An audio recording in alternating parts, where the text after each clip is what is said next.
there, my dear friends. I'm Frida. Welcome back to our journey, East meets West. Today, I'm going to share with you my childhood. At the age of 7, I started my primary school.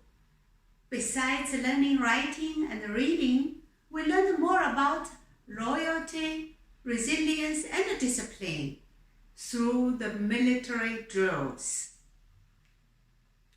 The moment I stepped into the primary school, I saw this was quite different from an ordinary education.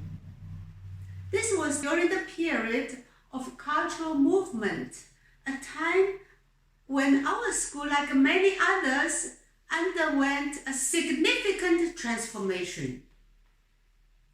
For example, every morning when the sun rose, we would assemble us in the schoolyard, aligning ourselves in a perfect rows.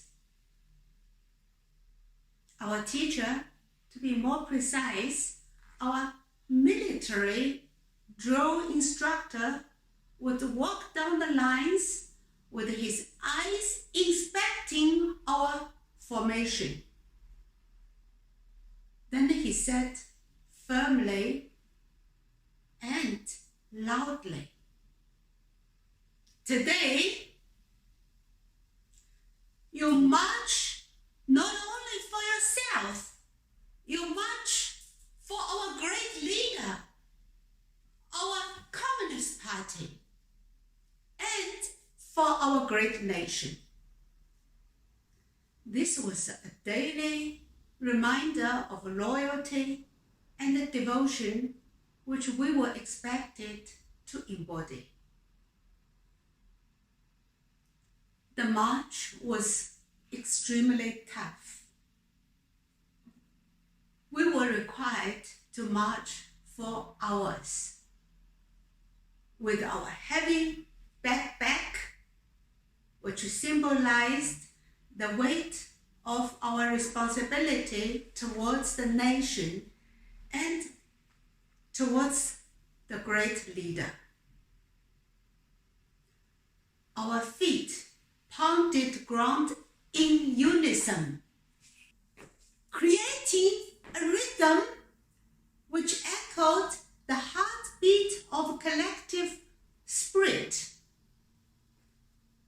These marches were not only for physical endurance, but more for mental strength. To be faithful to our great leader and to the Communist Party is faithful to our great nation, our teacher would repeatedly say, embedding in us a deep sense of patriotism. Those words were a part of who we were, deeply ingrained in our thoughts and our actions. The long march and the heavy back resulted in blisters forming on the soles of my feet. The blisters were so severe and painful that my socks became stuck into the skin. In the evening before going to bed, I could not get off my socks. Otherwise, the feet skin would be torn off. It was extremely painful.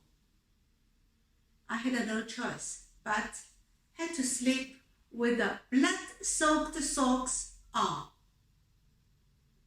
And it was miserable. My mama shed tears when she saw it. Next day, with the tears in her eyes, my mama asked my teacher for a leave. However, our teacher, our military drill instructor, looked straight into our eyes and stated firmly, "Our great leader insists the importance of iron will. If you are feeling painful, it shows you do not have a strong will. You need to be further trained. If you are asking for a leave, that means you are still weak. You still have the bourgeois ideology, which is against our leader, against our country. You should always remember, we are proletariat. We are the master of new China, and we are fearless. We should always have the iron-like strong will. So, down with the bourgeoisie, down with bourgeois ideology. So, despite the pain, I had to continue participating in March, upholding the value of loyalty towards the nation and to our great leader. I marched forward, turning the pain into strength, which was needed to stand resolute in the face of demanding ideologies. The blisters of our feet and the aches in our muscles were the badges of honor, the symbols of persistence and dedication. I had to always remember the ideals we were taught to uphold.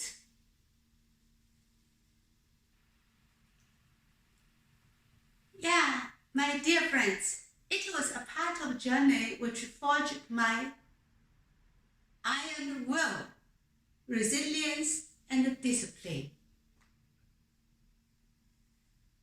In my next episode, I'd like to share with you more aspects about the training as well as part of my school life, which also shaped me further.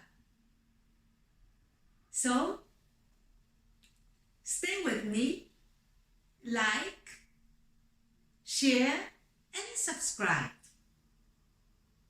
Your engagement is very, very important to me. Thank you very much for watching. I am looking forward to seeing you next time. See you.